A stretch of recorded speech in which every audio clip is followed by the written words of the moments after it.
Those who criticize our generation forget who raised it, and also forget, or just don't have a clue, what position they have left us in. So it is our turn now to fix what has been done, and we must stand up, and we must stand up quickly for our next generation, for our grandchildren, before it's too late. So I just want to ask you one question, and that question is, what does freedom mean to you?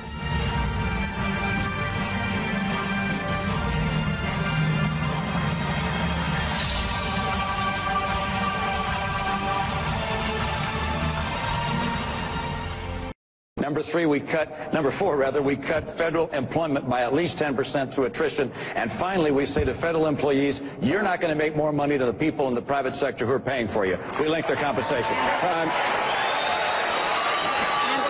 Congressman Paul. On foreign aid, that should be the easiest thing to cut. It's not authorized in the Constitution that we can take money from you and give it to particular countries around the world.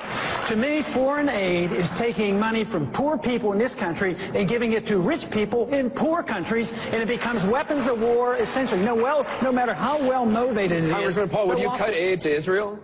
I would cut all foreign aid. I would treat everybody equally and fairly. And I don't think aid to Israel actually helps them. I think it teaches them to be dependent. We're on a bankruptcy course, and look at what's the result of all that foreign aid we gave to Egypt.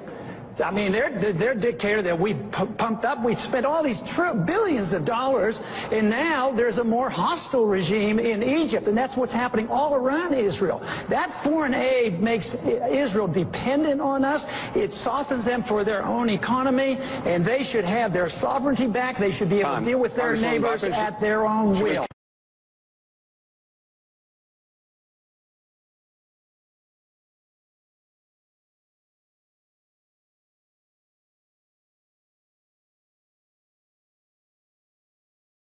For purple mountains' majesty above the fruited plain. I obviously pay all full taxes. I'm honest in my dealings with people. People understand that. My taxes are carefully managed.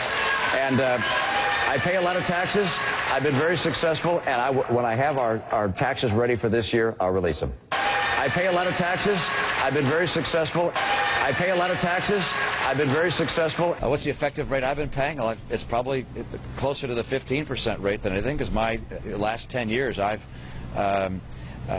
my income comes overwhelmingly from investments made in the past. When you release yours, will you follow your father's example? Maybe. I don't know how many years I'll release. I'll take a look at what our documents are. And I'll release multiple years. I don't know how many years. Ronald Reagan came up with this great thing about the misery index, and that he hung that around Jimmy Carter's neck, and that had a lot to do with Jimmy Carter losing. Well, we're going to have to hang the Obama misery index around his neck. I'll tell you what. 10,000 bucks?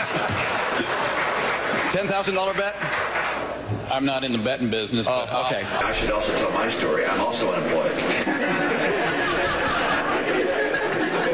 So we went to the company and we said, look, you can't have any illegals working on our property. I'm running for office, for Pete's sake. I can't have illegals. It turns out that once again they hired someone who had falsified their documents, had documents, and therefore we fired them. Well, in this case, it's because of the banks. Now, the banks aren't bad people. They're just overwhelmed right now.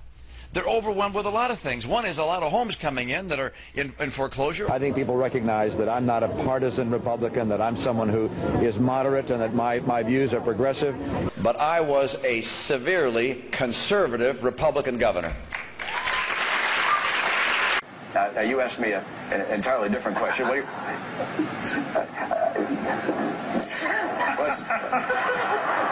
I know what it's like to worry whether you're going to get fired. There were a couple of times I wondered whether I was going to get a pink slip, and I care very deeply about the American people. Do you suggest that anyone who questions the policies and practices of Wall Street and financial institutions, anyone who has questions about the distribution of wealth and power in this country, is envious? Is it about jealousy, or is it about fairness? I think it's about envy. I think it's about class warfare. And then I get speaker's fees from time to time, but not very much. And then I get speaker's fees from time to time, but not very much. If I had a business executive come to me and say they wanted to spend a few $100 billion to put a colony on the moon, I'd say you're fired. Corporations are people, my friend. We can raise taxes on... Of course they are. Everything corporations earn ultimately goes to people. One is don't try and stop the foreclosure process. Let it run its course and hit the bottom, allow investors to buy homes, put renters in them, fix the homes up, and let it turn around and come back up. I like being able to fire people who provide services to me. I'm not concerned about the very poor. We have a safety net there. If it needs a repair, I'll fix it. And crown thy good with brotherhood from sea to shining sea. I imagine when candidates used to talk to their base, they didn't record it, so that people who weren't in their base wouldn't see it. So I find it now, you know, when you go into the primaries, people are appealing to their base, and they're saying things that you literally go, you know, the rest of the country. I don't know if you saw Mitt Romney's concession speech to CPAC. Yeah. I've never heard anything like, you know, this is Mitt Romney, who, by the way, is that guy a Pixar character? Like, is that even, he looks like an alien pod had created him to be a president. Like, somehow it found a handsome guy and stuck an earwig into his ear, and then, like, it ate away his brain, and then they just moved it with a remote control on his... What did he say again? I mean, no offense by that. He said that he was getting out of his campaign because in a time of war, he just couldn't tear his party apart because he felt that that would help Obama or Clinton, and by doing that, he would be helping surrender to terrorism. And you want to sit back there and go, this is being televised.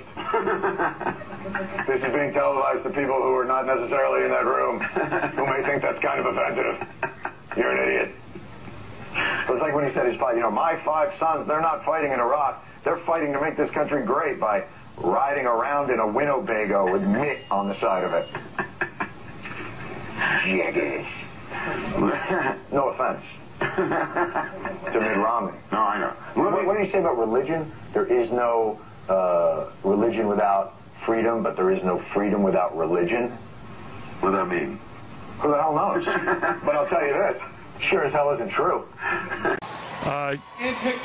You're not quite on board with this ticket, then. Does it mean you could leave this convention not supporting it? No, I'm not intending to endorse anybody. Does you have any horse in this race you like? You mean in the total race? Well, Barack Obama, Mitt Romney. I'm not at this moment. I have no plans to endorse anybody, and I think most people realize that. But you're going to vote. I will probably vote. I've done that in the past. Would you err more on the side to Mitt Romney or not? On certain issues. But just remember... But is there a possibility you could vote for Barack Obama? Not too likely. Okay. Is there a possibility you could vote for the Libertarian candidate, Gary Johnson? Well, there's always possibilities of everything, but I haven't made up my mind. Put me down as undecided. But let me just tell you what happened in '76.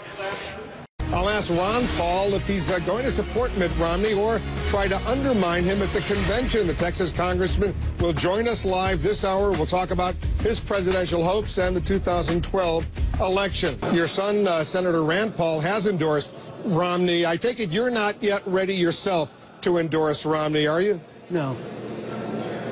Not ready. You're not ready? No way. When you say no way, what's stopping you? Because you obviously appreciate the fact he's going to have 1,144 delegates that will put him over the top. Well, what's he going to achieve?